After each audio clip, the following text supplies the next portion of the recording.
Hello दोस्तों, स्वागत है आपका अपने YouTube channel study for yourself पर। मैं निरंकुश कुमार आज आपके लिए जो वीडियो लेकर आया हूँ, ये भारत के संविधान में जो अधिनियम अंग्रेजों द्वारा बनाए गए थे उनके हम डिटेल में चर्चा करेंगे। जो भारत का संविधान वैसे तो 2 वर्ष 11 माह 18 दिन में बनकर तैयार हो गया था, परंतु संविधान के बनने से पहले यानी कि 15 अगस्त 1947 से पहले तक आप सभी जानते हैं भारत में ब्रिटिश सरकार का राज था। हम ब्रिटिश सरकार के अधीन थे। ब्रिटिश सरकार के अधीन से पहले बात करते हैं वर्ष 1600 से। सन 1600 में British east India company Bharat में व्यापार करने के लिए आई थी। व्यापार के साथ साथ उसने यहाँ की जो देशी रियासतें थी उन पर धीरे धीरे अधिकार करना शुरू कर दिया। अधिकार करते करते 1757 का प्लासी का युद्ध और 1764 के बक्सर के युद्ध में जब भारतीयों की हार हो गई तो उस हार ने अंग्रेजों को भारत में शासन करने का अधिकार दे दिया। अंग्रेज भारत में शासन करना चाहते थे, ये बात तो पहले से ही लागू थी, परंतु अब सत्ता जो है धीरे धीरे अंग्रेजों के हाथ में आने लगी थी। जब सत्ता ईस्ट इंडिया कंपनी के हाथ में आई तो जो ब्रिटिश सरकार है, ब्रिटिश सरकार ने कंपनी के अधिकारों पर अधिकार करने के लिए कुछ अधिनियम बनाए, जिनमें से सबसे पहला था regulating act 1773, Pitt's India act 1784, charter अधिनियम 1793 और चार्टर अधिनियम 1813। इसके बाद भी कुछ और अधिनियम है। आज जो हम इस वीडियो में चर्चा करेंगे वो केवल इन 4 अधिनियम पे करेंगे, इन 4 एक्ट पे करेंगे। और सबसे पहले जो हम चर्चा करेंगे वो करेंगे रेगुलेटिंग एक्ट पर, यानी कि नंबर 1 रेगुलेटिंग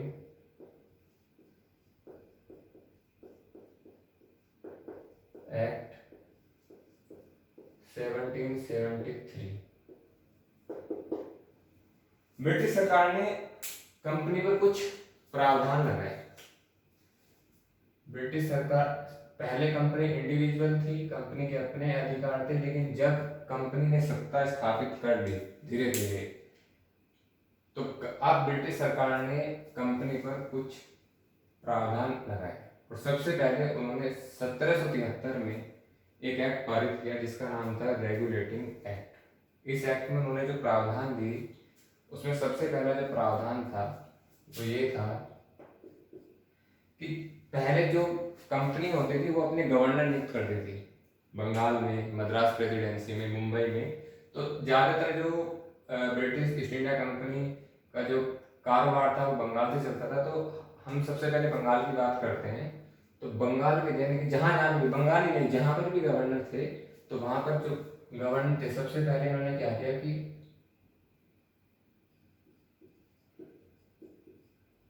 गवर्नर को गवर्नर जनरल बनाया गया।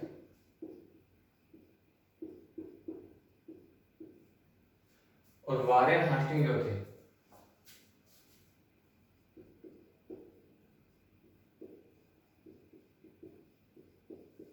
वारेन हास्टिंग बंगाल के,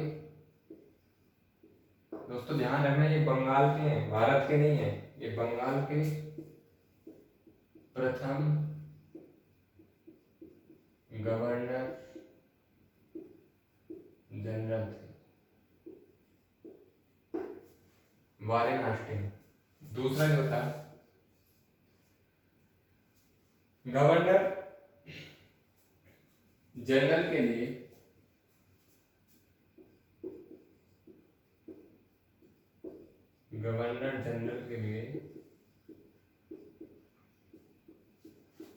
एक 4 सदस्यीय कार्य परिषद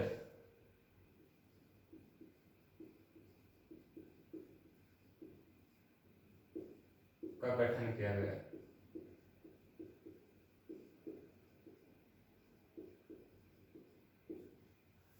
गवर्नर जनरल के लिए 4 सदस्यीय कार्य परिषद का गठन किया गया।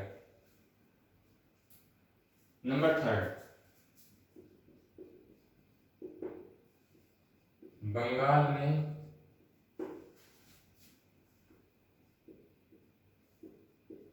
सर्वोच्च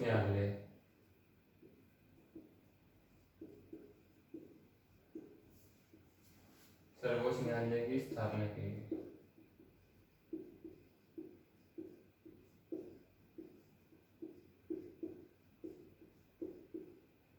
जिसमें एक मुख्य न्यायाधीश,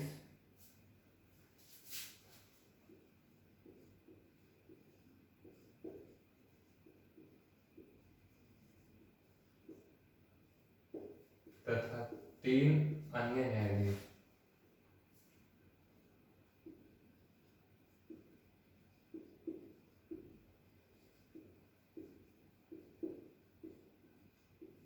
नियुक्त किए गए।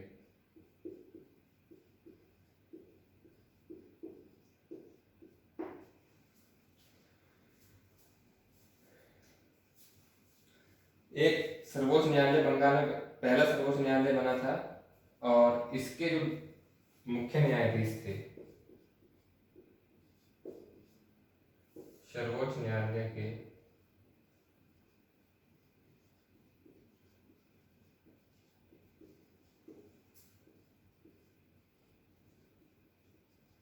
मुख्य न्यायाधीश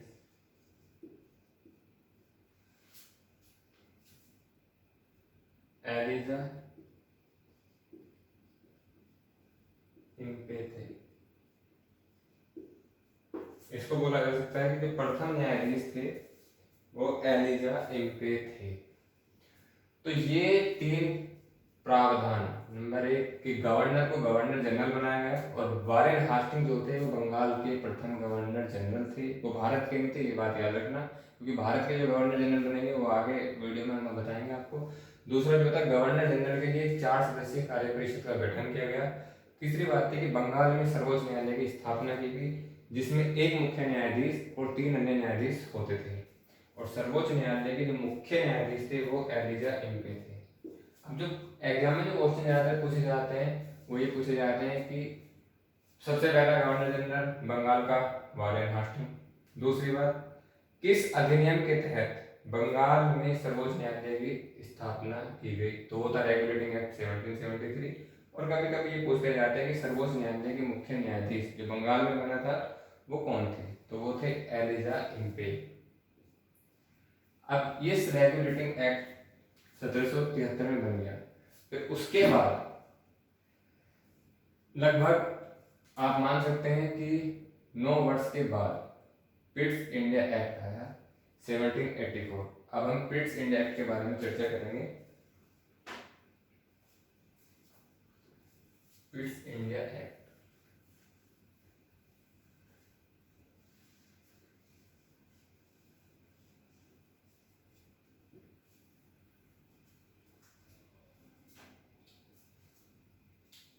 दूसरा जो एक्ट आया वो था आपका पिट्स इंडिया एक्ट 1784। ये जो एक्ट था ये 1784 में आया था। वो इसमें क्या किया गया, इसमें ब्रिटिश सरकार ने शक्तियां 2 भागों में विभाजित कर दी। पहला बोर्ड ऑफ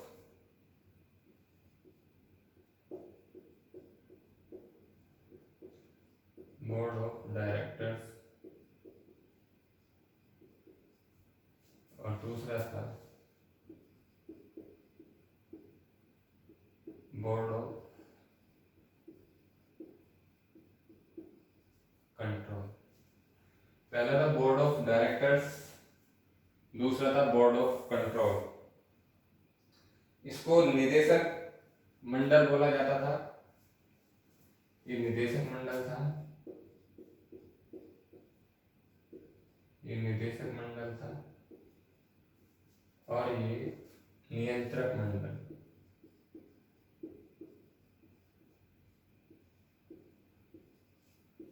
नियंत्रण मंडल जो बोर्ड ऑफ डायरेक्टर्स थे, इनके पास क्या होता था,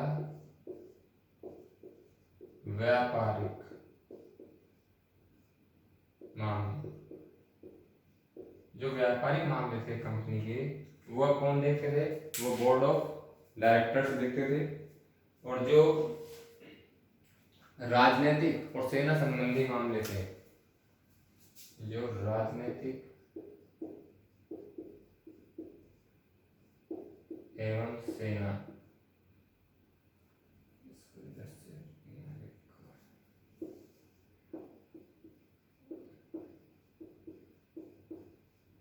राजनीतिक एवं सेना, ये किसके अधीन हो गया था, ये बोर्ड ऑफ कंट्रोल के अधीन हो गया था। ये चीजें आप समझ ली। दो चीजों में जो पिट्स इंडिया एक्ट था वो दो चीजें लेकर आया था, board of directors, board of control, ये निदेशक मंडल था, ये नियंत्रण मंडल था। इसमें केवल व्यापारिक मामले आते थे जो ईस्ट इंडिया कंपनी के व्यापार होता था, और इसमें आपका राजनीतिक और सेना से संबंधित मामले जो थे वो बोर्ड ऑफ कंट्रोल में देखता था। इसके अलावा जो और प्रावधान किए ब्रिटिश सरकार ने, वो क्या किया कि जो नियंत्रण मंडल था, पहला जो नियंत्रण मंडल था,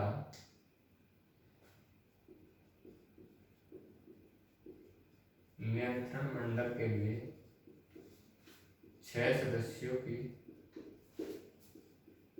एक समिति बनाई गई।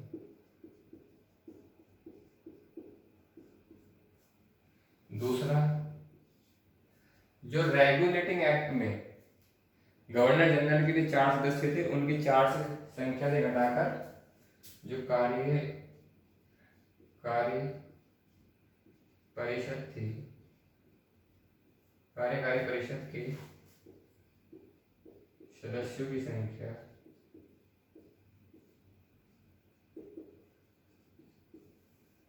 4 से घटाकर 3 कर दी गई।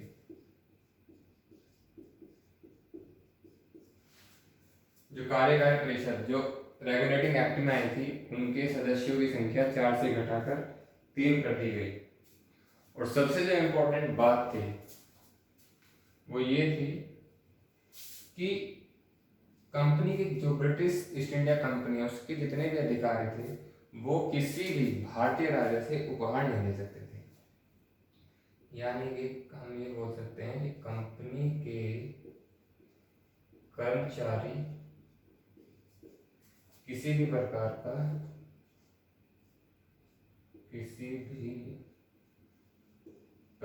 का उपहार नहीं ले सकते थे। देखो ब्रिटिश सरकार ने कितना अच्छा काम किया कि अगर वो लोग उपहार लेते तो कहीं उनकी निष्ठा भारतीय राजाओं के या जो भारतीय रियासतें थे उनके साथ ना हो जाए, तो उन्होंने ये एक कॉन्सेप्ट लाया पिट्स इंडिया एक्ट में कि भाई आप किसी भी भारतीय राजा से कोई उपहार नहीं लेंगे। और ये जो 3 इन्होंने अधिनियम नए लाए थे बोर्ड ऑफ, इसमें जो मेन चीज है वो है आपका निदेशक मंडल और नियंत्रण मंडल। कभी कभी पूछ लेता है कि पिट्स इंडिया एक्ट के तहत व्यापारिक मामले किस के अधीन आते थे, तो वो निदेशक मंडल होता था, और जो सेना और राजनीतिक थे वो नियंत्रण मंडल के अधीन आते थे। और इसमें सबसे बड़ी बात है कि कम जो उपहार नहीं दे सकते थे, ये चीज ज्यादा इंपॉर्टेंट है पिट्स इंडिया एक्ट में। बाकी तो दो चीजें 4 से घटाकर 3 कर दी गई, और नियंत्रण मंडल के लिए 6 सदस्यों की एक समिति बनाई गई। इसके बाद 1793 का चार्टर अधिनियम,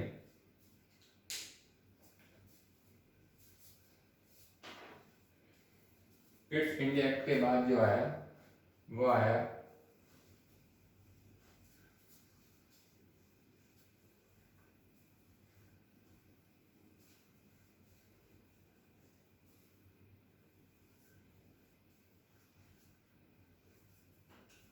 पिट्स इंडिया एक्ट के बाद आया आपका चार्टर अधिनियम।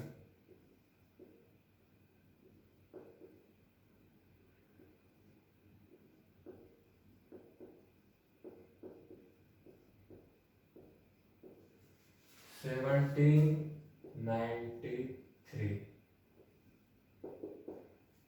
अब देखो 1773 1784 लगभग फिर 9 वर्षों के बाद कंपनी में नया कंपनी के अधिकारों को बदलने के लिए ब्रिटिश सरकार ने फिर एक नई पॉलिसी लाई, एक नया अधिनियम लेकर आई। अब देखो इसमें क्या क्या, उसमें भी उन्होंने कुछ प्रावधान दिए। प्रावधान क्या थे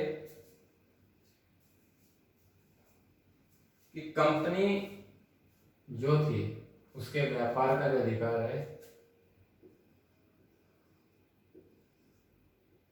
कंपनी के व्यापार का अधिकार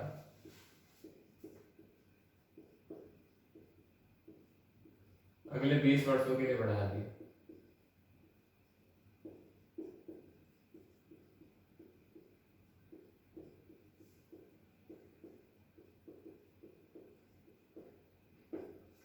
मतलब कंपनी का जो व्यापार है वो 20 वर्षों के लिए बढ़ा दिया गया है। मतलब अगले 20 सालों तक अब कंपनी बिना किसी रुकावट के भारत में व्यापार कर सकती है। दूसरी बात, जो गवर्नर जनरल के लिए समिति बनाई गई थी, कार्यकारी परिषद, किसमें बनाई गई थी? रेगुलेटिंग एक्ट में। गवर्नर जनरल व जो गवर्नर जो और प्रेसिडेंसी थी उनमें जो गवर्नर थे, गवर्नर जनरल व गवर्नर को कार्यकारी परिषद के जो सुझाव थे के सुझाव को रद्द करने का अधिकार दिया गया।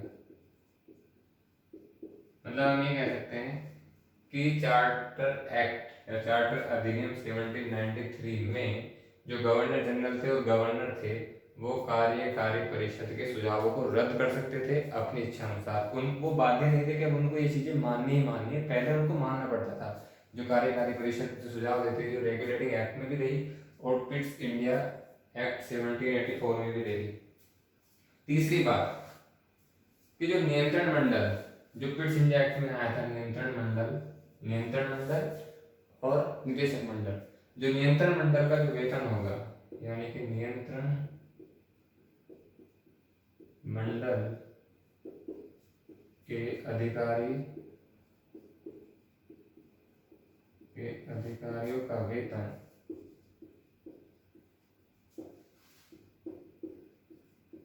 भारतीय राजस्व से दिया जाएगा।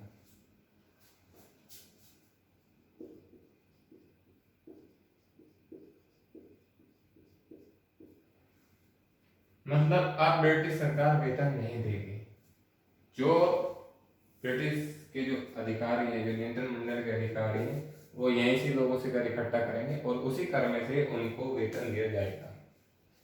इसके बाद बात आती है चार्टर एक्ट 1813। इसकी जो 3 इंपॉर्टेंट बात है कि सबसे ज्यादा पूछा जाता है कि किस अधिनियम के द्वारा ब्रिटिश सरकार ने कंपनी यानी company British east India company के अधिकारों को 20 वर्षों के लिए सुरक्षित कर दिया था। तो वो था चार्टर एक्ट 1793। और नियंत्रण मंडल के जो अधिकारियों का जो वेतन है वो भारतीय राजस्व से दिया जाएगा।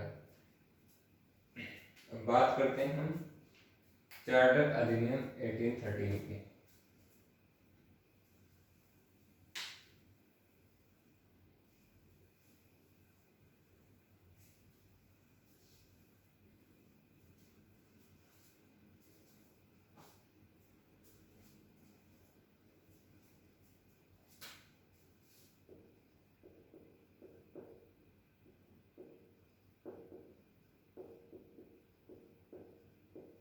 चार्टर अधिनियम 1813। अब देखा आपने, अब तक जो अधिनियम आ रहे थे, ये भी 9 साल के डिफरेंस में, ये भी 9 साल के डिफरेंस में। ये क्या हुआ, सीधा आप देख लो कि 93, 7 और 13 पूरा 20 साल बाद आया। रीजन आपको समझ में आ गया होगा। रीजन ये था कि जो चार्टर एक्ट 1793 में था, उसने ना ब्रिटिश सरकार ने कह रहे थे कि अगले 20 साल आप आराम से काम करो, हम आपको छेड़ने वाले नहीं है। लेकिन अब 20 साल के बाद ब्रिटिश सरकार फिर आगे कुछ अधिनियम लेके, पहला जो अधिनियम में जो इसने प्रावधान दिया ब्रिटिश सरकार ने, वो क्या किया कि कंपनी का भारतीय व्यापार पर एकाधिकार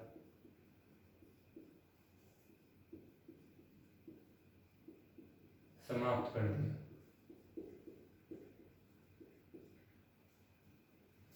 चीन और चाय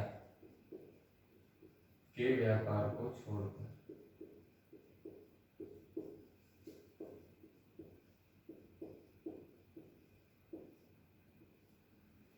चीन और चाय के व्यापार को छोड़कर। अब इस बात को समझो, पहले भारत में जो व्यापार करती थी वो केवल ईस्ट इंडिया कंपनी करती थी। लेकिन चार्टर एक्ट 1813 में ब्रिटिश सरकार ने कहा कि अब भारत में व्यापार केवल ब्रिटिश ईस्ट इंडिया कंपनी नहीं करेगी, कोई भी ब्रिटिशर्स आके कर सकता है। मतलब क्या होता है कि भारत को जितना लूट सकते हो उतना लूट लो, कोई दिक्कत नहीं है।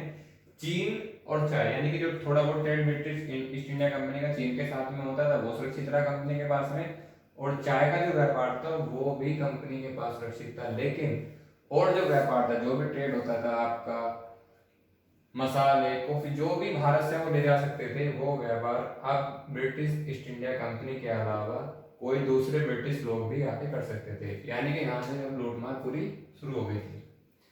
दूसरी बात जो इन्होंने लाई थी चार्टर एक्ट 1813 में, कि जो ईसाई धर्म के लोग थे, यानी कि जो ईसाई यहाँ पर आ गए थे, ईसाई मिशनरियों को धर्म के प्रचार प्रसार की अनुमति दी गई।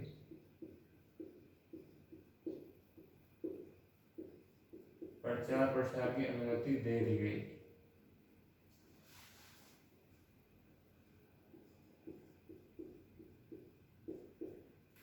मतलब अब ईसाई जो है वो यहाँ पे अपने धर्म का प्रचार प्रसार कर सकते थे।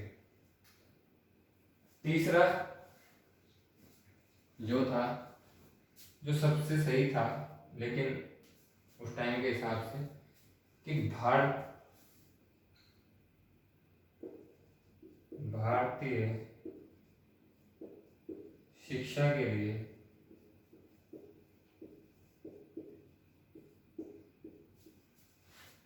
1,00,000 रुपए, 1,00,000 रुपए सालाना खर्च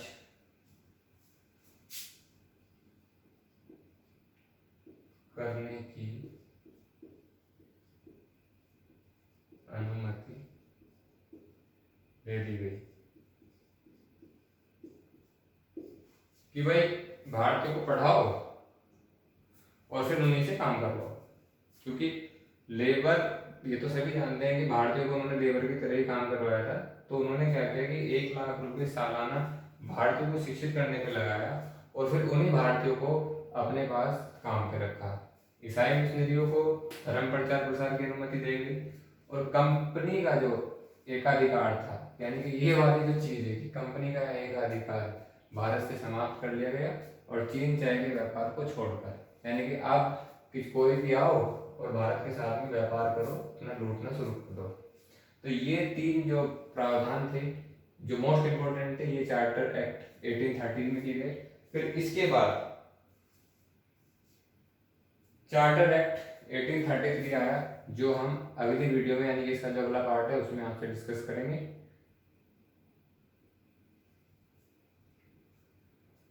इसको देख लीजिए आप।